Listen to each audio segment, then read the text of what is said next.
in ka badan 20 magaalo oo ka mid ah dalkan Mareykanka ayaa toddobaadkan waxaa ka dhacay dibadbaxyo ka dhana muslimiinta. dibadbaxyadan oo halkudhigoodu ahaa No Sharia Law in America ayaa waxaa soo qaban qaabiyey ururka Active for America oo ka mid ah ururada loo tiriyo islaam nacaybka dalkan. waxaana goobaha uu ka dhacay ka mid ahaa magaalada St. Paul ee gobolkan Minnesota.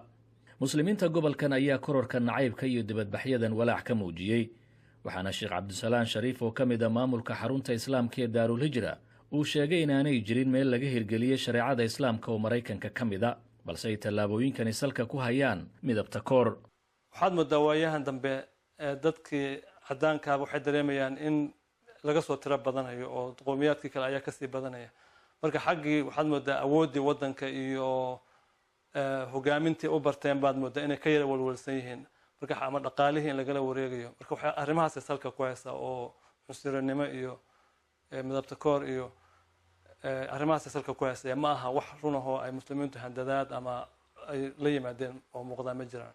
kororka dibadbaxyadan ayaa cabsida ugu badan waxaa kala kulma haweenka muslimiinta ah ee xijaabka xirta oo hablabiskoodu uu yahay astaan lagu garto. waxaana marar badan dhacda in dumarka muslimiinta ay handadaan kooxaha xagjirka ee muslimiinta neceb amaba ay dhaawacyo u geystaan. Mayran Cumar waa gabar Soomaaliyeed oo muddo ku nooleed gobolkan.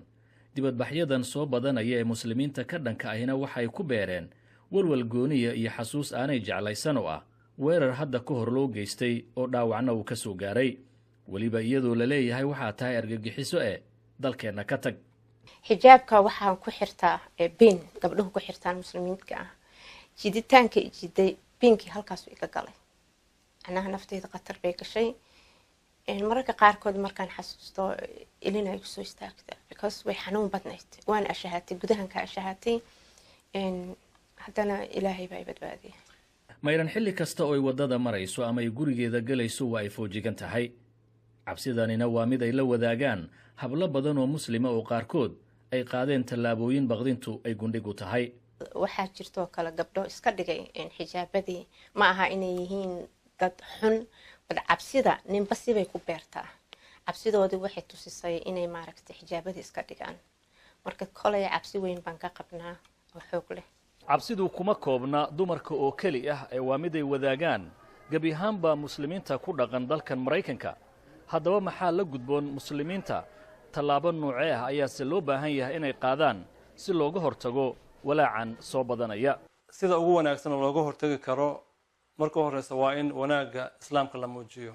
akhlaaqda islaamka oo tasaamuxa iyo iscafinta, naxariista, wada noolaanshaha iyo waliba inuu diinta islaamku ay dan ugu jirto yani bulshada iyo dariska meesha qofka muslimku iyo qof anfacaya wadanka inuu yahay. marka inaan la cabsanin laakiin xagga isdhexgalka la badiyo. walow ay soo badanayaan kor u dhihista erayada nacaybka iyo falalka ka dhanka muslimiinta, haddana waxaa dhinaca kale isa soo taraya kulamo iyo barnaamijyo ay ka wada shaqeeyaan dadka kala diimaha ee ku dhaqan gobolka Minnesota oo bulshada la isugu soo dhaweynayo nacaybkana looga hortagayo.